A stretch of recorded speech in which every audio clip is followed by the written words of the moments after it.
Hello friends, welcome to our channel maths वाला सूरज मातो। और आज का जो वीडियो किस टॉपिक पे होने वाला है वो आप लोगों को थंबनेल देख के समझ ही गया होगा अभी तक तो। मेरे को तो ऐसा धक धक हो रहा है। मेरे को भी हो रहा, देखिए ना। तो ये जो ट्वीट आप लोग देख रहे हो जो पिछली बार आया था, तो जिसके बाद तो हम लोगों ने लगभग प्रेडिक्ट कर लिया था कि जो टाइम टेबल है वो बोर्ड का आने ही वाला है। डेट तो पहले ही अनाउंस हो गए थे, अभी सिर्फ सब्जेक्ट बाकी था। तो ऐसा ही हुआ कल, और वर्षा गायकवाड़ जी का एक और ट्वीट आया और उसमें उन्होंने टाइम टेबल के बारे में बताया था। तो वहाँ पे एक लिंक दी हुई थी, अभी मैं यहाँ पे आपको दिखा रहा हूँ। तो इस लिंक पे जब आप क्लिक करोगे तो आप पहुँचोगे महाराष्ट्र स्टेट बोर्ड का जो वेबसाइट है वहाँ पे। तो वो वेबसाइट पे जब आप लोग क्लिक करोगे तो वहाँ पे यहाँ पे ऐसा कुछ दिखेगा आपको। यहाँ पे देखिए, ये जो रेड कलर में दिख रहा है न्यू न्यू, तो वहाँ पे आप लोग को 10th और 12th स्टैंडर्ड के टाइम टेबल दिखेंगे। तो जैसे कि मैं यहाँ पे अभी मार्क करके दिखा रहा हूँ, आप लोग को दोनों दिखा। तो उस पर जब आप क्लिक करोगे तो एक PDF फाइल ओपन होगा।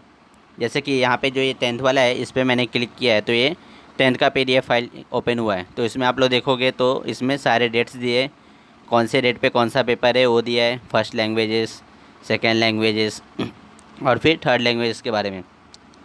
लेकिन ये जो टाइम टेबल दिया है ना, जैसे कि यहाँ पे आप लोग देख रहे हो, तो इसमें बहुत सारे सब्जेक्ट एक साथ दिए हैं। तो इसमें हम लोग क्या होता है कि हम लोग को एक्चुअल में पता नहीं चलता है कि कौन सा एग्ज़ाम कौन सा है और हमारा सब्जेक्ट कौन सा है। तो इसको अच्छे से क्लियर करने के लिए मैंने इसमें जो सब्जेक्ट दिए थे ना उन सभी को अलग अलग करके लिखा है। जैसे SSC का है तो इंग्लिश मीडियम के लिए अलग से मैंने टाइम टेबल बना के रखा है, अभी मैं आगे आप लोग को दिखाऊंगा। और सेम मैंने 12th स्टैंडर्ड का जो PDF था ना, अभी इसके बाद जो आएगा PDF, तो ये 10th का था। यहाँ पे आप लोग देख सकते हो सारे पेपर्स के बारे में डिटेल में दिया हुआ है और ये आप लोग पूरा विजिट कर सकते हो। और जैसे कि हम लोग 12th पे PDF पे क्लिक करेंगे तो यहाँ पे आप लोग देखो, जैसे कि इंग्लिश का पेपर 4 मार्च से स्टार्ट हो रहा है, उसके बाद हिंदी, फिर बाद में जो लैंग्वेजेस होते हैं थर्ड लैंग्वेजेस उसके पेपर से, फिर यहाँ पे कुछ बीच बीच में कॉमर्स के भी पेपर से, कॉमर्स सेक्शन के, फिर साइंस के भी है। तो इसमें ना हम लोग को बहुत सारा कन्फ्यूजन क्रिएट हो रहा था, तो मैंने सोचा कि क्यों ना दोनों को अलग अलग सेपरेट करके बना दिया जाए ताकि लोगों के लिए आसान हो जाए। तो मैंने ऐसा ही किया है, अभी आप लोग को आगे मैं दिखाता हूँ। तब तक आप लोग यहाँ पे देखिए सारे सब्जेक्ट के आपको दिए हुए, जैसे कि बाईफोकल से मतलब कंप्यूटर साइंस हो गए।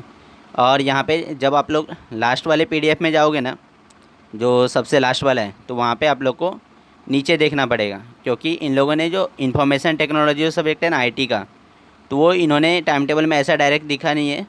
यहाँ पे नीचे ये देखिए सबसे जो लास्ट वाला PDF है वहाँ पे नीचे यहाँ पे लिख दिया है सिर्फ कि इन्फॉर्मेशन टेक्नोलॉजी का पेपर जो है 31 मार्च और 1 अप्रैल और 4 अप्रैल को होने वाला है, वो भी अलग अलग बैचेस के हिसाब से।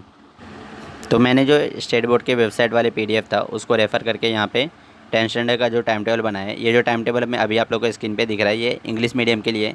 बाकी जो वर्निकुलर मीडियम के जो भी हिंदी मराठी या फिर गुजराती, वो अपना उससे रेफ़र कर सकते हैं। तो इसमें जो आप लोग का एग्ज़ाम स्टार्ट हो रहा है वो 16 मार्च से स्टार्ट हो रहा है, और सबसे पहला जो पेपर है एज़ यूजुअल जो हर साल होती है मराठी का ही है। फिर उसके बाद आप लोग को 2 दिन का गैप है बीच में, और फिर जो नेक्स्ट पेपर है वो 19 मार्च को है, वो इंग्लिश का। फिर उसके बाद जो नेक्स्ट पेपर है वो 21 मार्च को है, वो है हिंदी का। और फिर जो नेक्स्ट पेपर है वो 24 मार्च को है अलजेब्रा का, और उसका नेक्स्ट जो पेपर है 26 मार्च को ज्योमेट्री का। तो यहाँ पे आप लोग देखोगे अगर एग्ज़ाम का टाइम टेबल दो क्या दिया है 10:30 से 2। तो मेरा एडवाइस ये रहेगा कि आप लोग को हाफ़ एन आवर जल्दी जाना चाहिए एटलीस्ट एग्ज़ाम के 1-2 दिन पहले, ताकि आपको आपके सेंटर का पूरी नॉलेज हो जाए। नहीं तो बहुत बार ब्लॉक वगैरह ढूंढने में टाइम लग जाता है। वैसे मोस्टली होता नहीं है, बट फिर भी जाना चाहिए मेरे हिसाब से।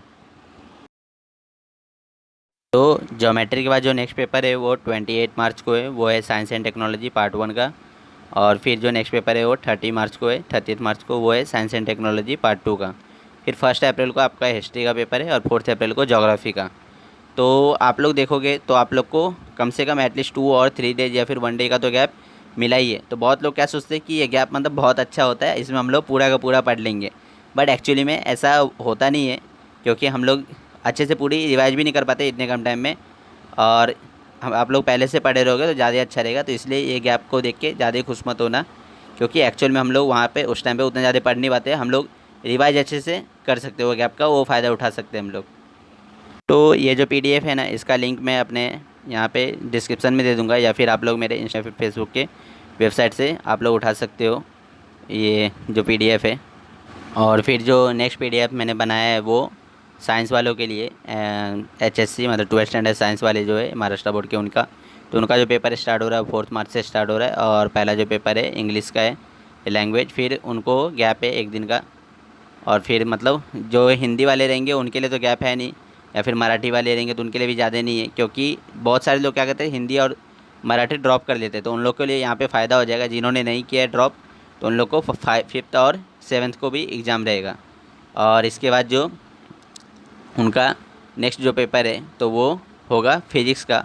तो आप लोग देखोगे ये टाइम टेबल के हिसाब से जो लोगों ने भी हिंदी या फिर मराठी ड्रॉप किया था तो उन लोग को यहाँ पे फ़ायदा हो जाएगा। फिजिक्स को पढ़ने के लिए उन लोगों से मिनिमम 5 to 6 डे मिल जाएगा। और फिजिक्स में मेरे हिसाब से एग्ज़ाम के टाइम पे ज़्यादा दिन मिलना भी चाहिए, क्योंकि उसमें बहुत सारे प्रूफ्स होते हैं, प्रूफ डेट होते हैं, या फिर ये न्यूमेरिकल्स होते हैं। तो इस सब में बहुत ज़्यादा टाइम लगता है हम लोग को प्रैक्टिस करने के लिए। तो फिजिक्स में इनफ टाइम होना अच्छी बात है। इसका जो नेक्स्ट पेपर है वो है 12 मार्च को केमिस्ट्री का, फिर 14 मार्च को मैथ्स का, और 17 मार्च को बायोलॉजी का। तो जिन लोगों ने हिंदी या फिर मराठी लिया था, मतलब कंप्यूटर या फिर इंफॉर्मेशन टेक्नोलॉजी नहीं लिया था, तो उन लोग का पेपर यहीं पे ख़त्म हो जाएगा। और जिन लोगों ने हिंदी मराठी नहीं लिया था तो उन लोग का CS1 का पेपर है 23 मार्च को, और 25 को CS2 का है। और बाद में इंफॉर्मेशन टेक्नोलॉजी को 30 मार्च, 1 अप्रैल और 4 अप्रैल का। और आपके जो बैच होंगे वो आपको आपके कॉलेज के टीचर्स बताएंगे, उसके हिसाब से आप लोग को एग्ज़ाम देना पड़ेगा।